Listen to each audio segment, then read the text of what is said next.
You get? How can I get to the point whereby I no longer have to worry about money? So that is what I am all about. And then so there was a book I read some time ago. And it's this thing, Cash Flow by Robert Kiyosaki. And then he drew out 4 categories of the kind of levels we have. He drew out 4 categories.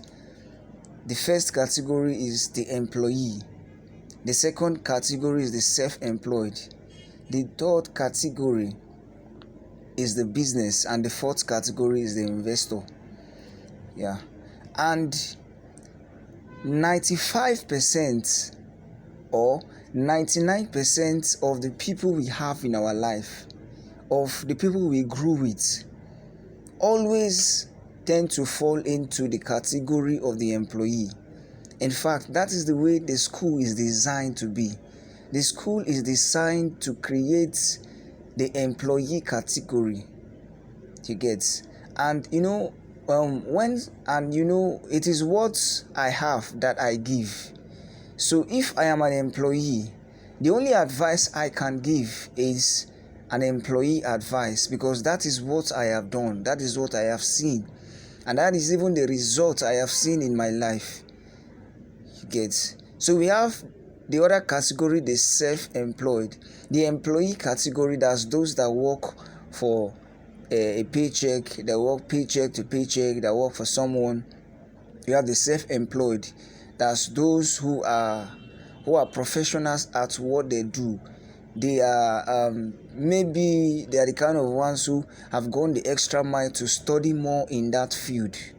You get? And so they are professionals in what they do. So yeah, you get? The third category, we have business. This is all about building systems, building structures, gathering people. You understand what I'm trying to say? Then investor, that's the last category. Your money working for you. This is a stage whereby even when you sleep, your money is working for you. You get? So the employee works for the system that the business builds. The employee works for the system that the business owner builds. You understand? So, and the business owner can hire a professional. Sorry, please, 1 minute.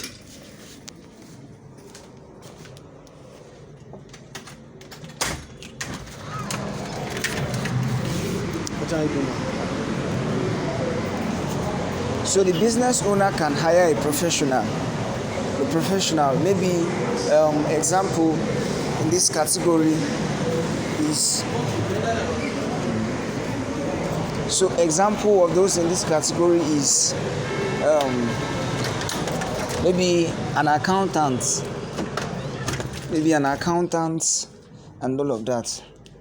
So now so the business owner creates a system. Now the investor likes to put money into the system that the business owner has created. So they invest money, they give out their cash. They have come to the state whereby they have enough liquid cash to, their money now is now working for them. You understand? So coming up, I noticed that the people around me, they are all about employees. You understand? So what I'm saying?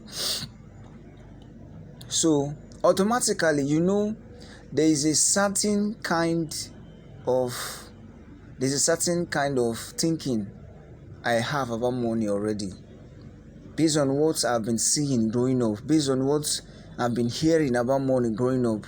You hear things like, does money grow out of the tree? Does money grow from the tree? Things like money is scarce. Things like you will see the frugal way of living, managing, earning expense. As it's coming in, it's going out. As it's coming in, it's going out. You get things like money is evil, money is not good, or things like that.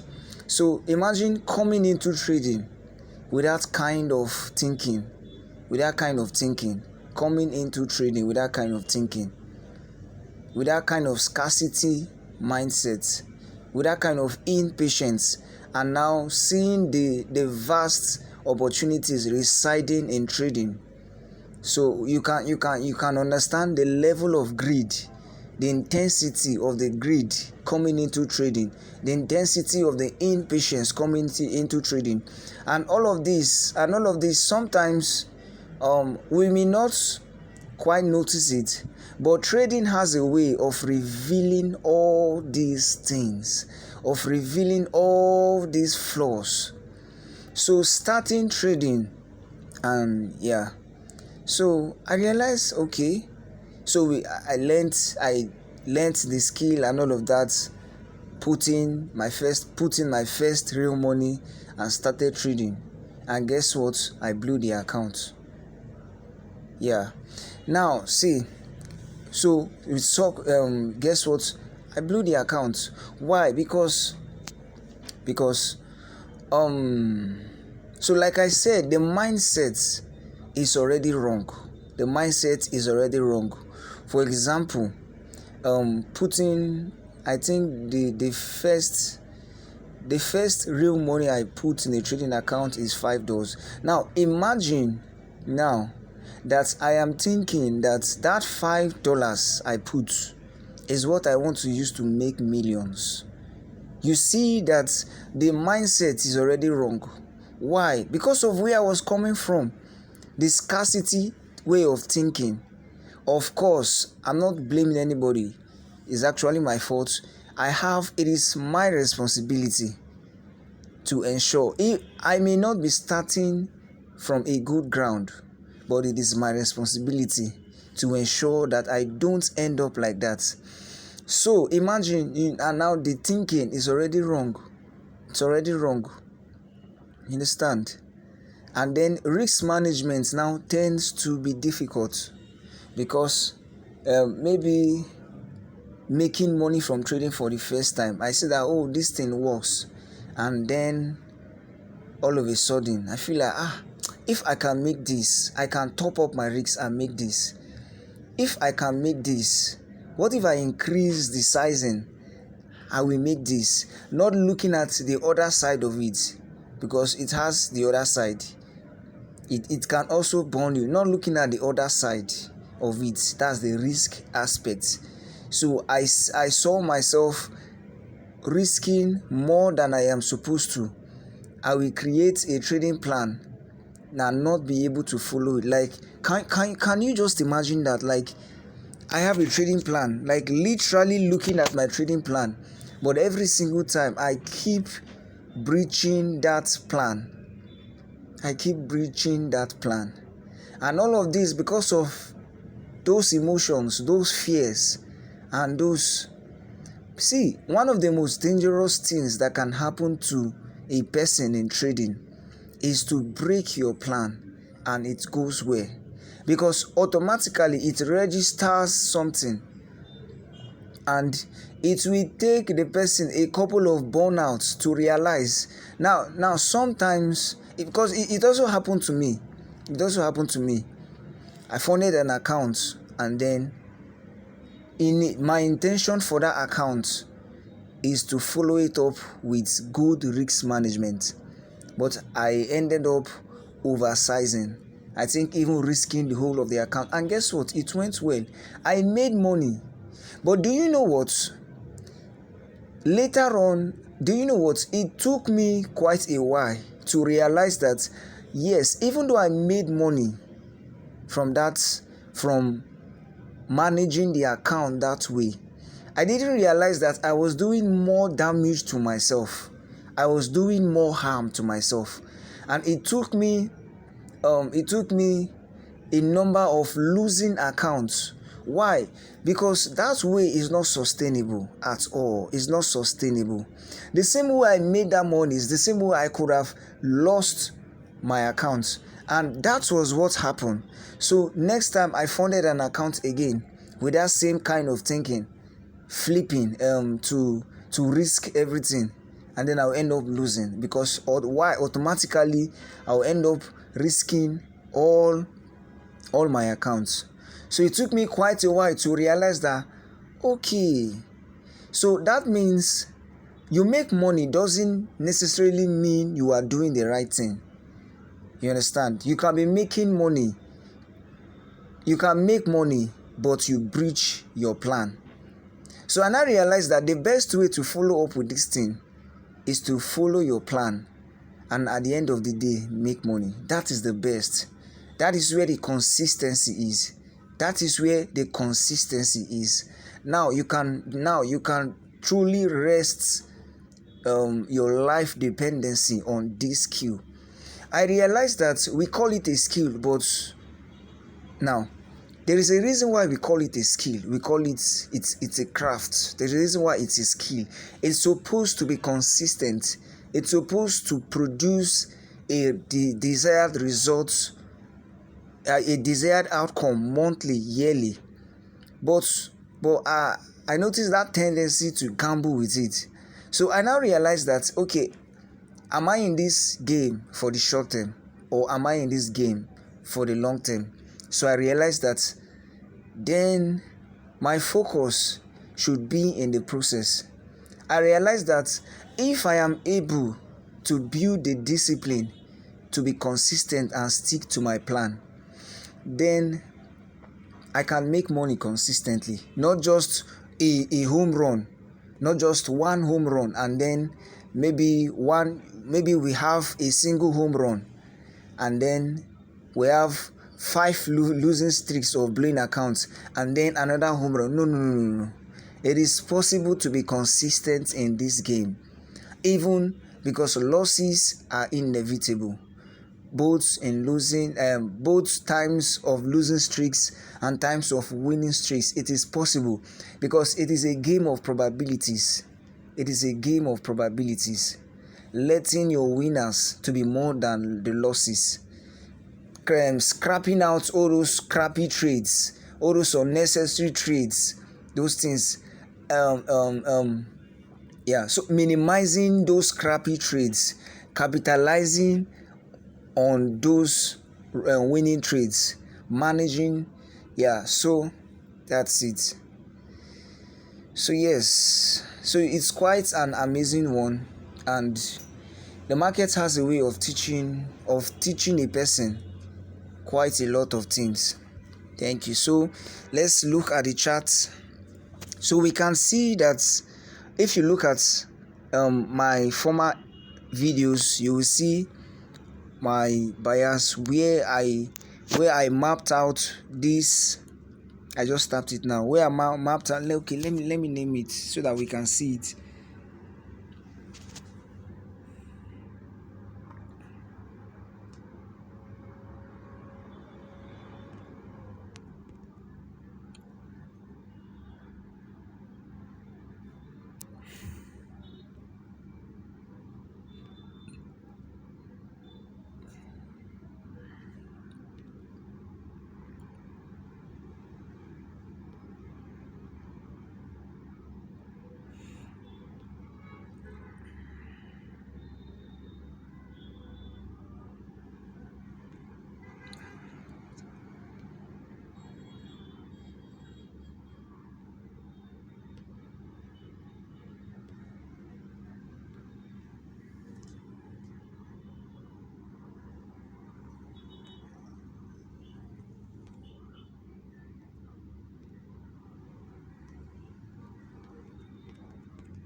So I mapped out, because I noticed we had price left a footprint, we had a fair value gap there, and in addition to that, it also created an inversion fair value gap.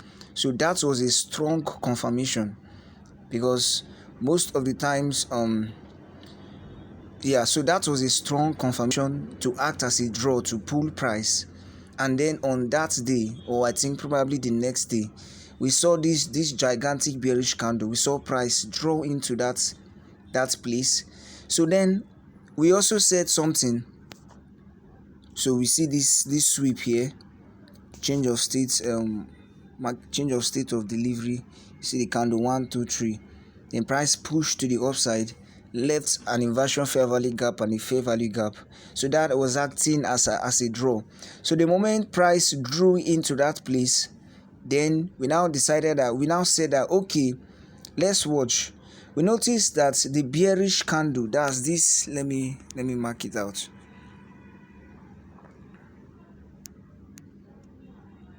That's this bearish daily candle.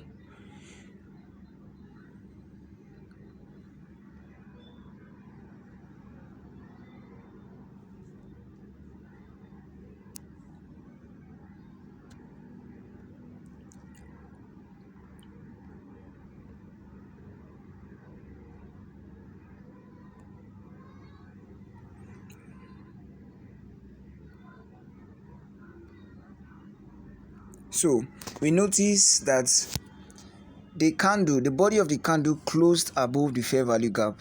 So then we say that okay, that's a good indicator. So we waited for the next candle to form, and we noticed that that candle also formed above the fair value gap.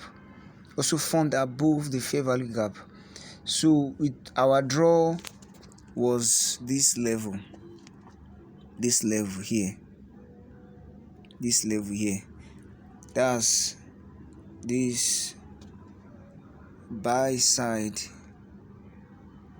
liquidity. So that's our draw, and we see that price is still drawing towards that point. And notice that each of the candles within that area, only the wicks entered the fair value gap. The bodies of the candle closed above. So our target still remains this buy side liquidity, and hoping that this week as the market opens, we are going to see price rally to take that liquidity out. It is possible for price to maybe come down. What do I mean by that? Let me indicate it.